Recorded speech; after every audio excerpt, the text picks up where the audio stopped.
Assalamu alaikum wa rahmatullahi wa barakatuhu, my dear brothers and sisters. In today's video, I'll be talking about Allah's purpose behind hardship. So, I'll start off with a quote from the Quran, and this verse describes exactly what the video is about.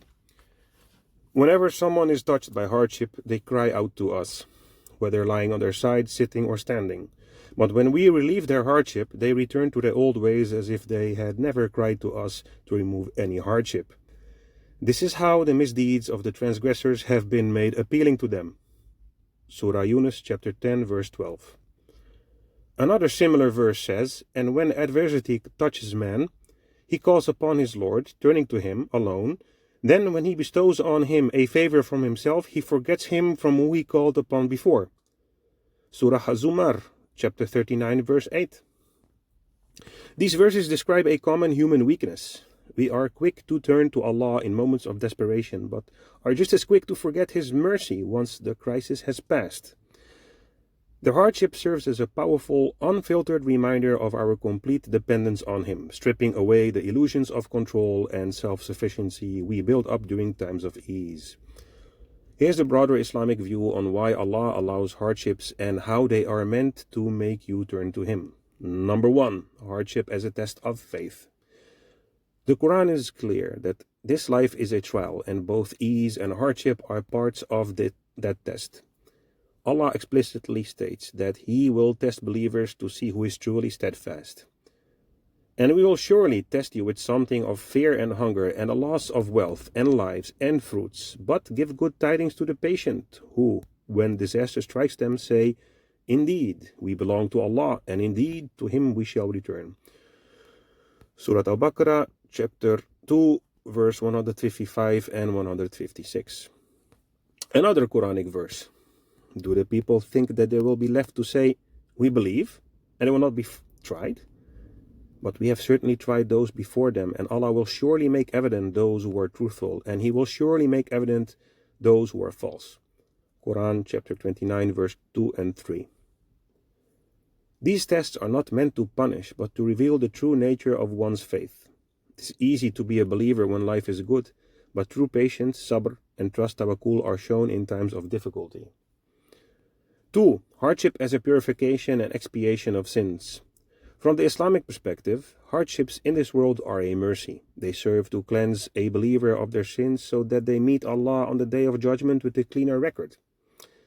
The Prophet Muhammad ﷺ said that no misfortune or disease befalls a Muslim, no worry or grief or harm or distress, not even a thorn that pricks him, but Allah will expiate his sins by it. It can be found in Sahih al-Bukhari.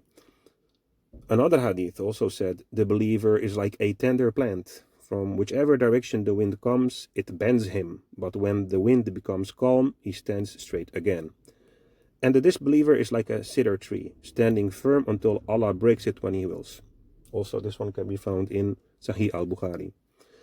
This teaches that the believer is flexible, bending in submission to Allah's will during a storm, and this process purifies them. The hardship is temporary and preferable to the punishment of the hereafter. Number 3, hardships as a sign of Allah's love.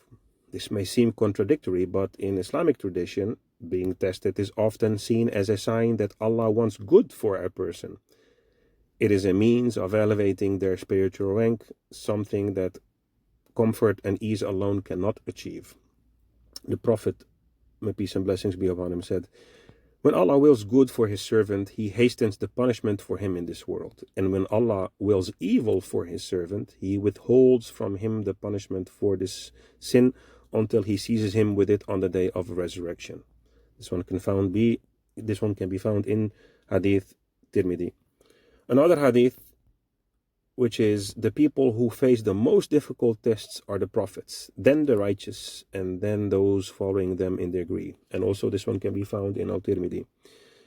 This shows that hardship is not a sign of Allah's anger, rather it's a tool to forge the believer into a stronger, more pious, and more humble servant, worthy of a higher station in paradise. And number 4, and we've all been there from time to time, hardship as a reminder to return to Allah. So we all been there before. once we are in difficulties and hardships, we make our longest du'as, our longest prayers to Allah, very sincere, very long. And from the moment we get relief, then, well, we tend to give it less attention and the favors that Allah has bestowed upon us. Astaghfirullah ya Rab. Please forgive us in these moments when we forget. But the truth is, we get distracted by worldly success, wealth, and health, and then we begin to feel self-sufficient again. Hardship shatters this illusion. It forces a person to recognize their own powerlessness and to seek help from the only one who has true power. It's a practical and often painful lesson in Tawheed. So Allah, out of His mercy, sends these difficulties to remind His servants, do not forget me, return to me, for I am your only true refuge. The long, sincere prayer a person makes in need is the very state of the submission Allah wants from them. The tragedy is not the hardship itself, but the person becomes ungrateful and forgets that feeling of closeness and dependence once the relief arrives. The goal for a believer is to maintain that state of prayer and gratitude even in times of ease. So, to close up and round up, when you remember Allah in easy times, when times are easy, Allah will remember you in times of difficulty. I hope this video has been insightful for you.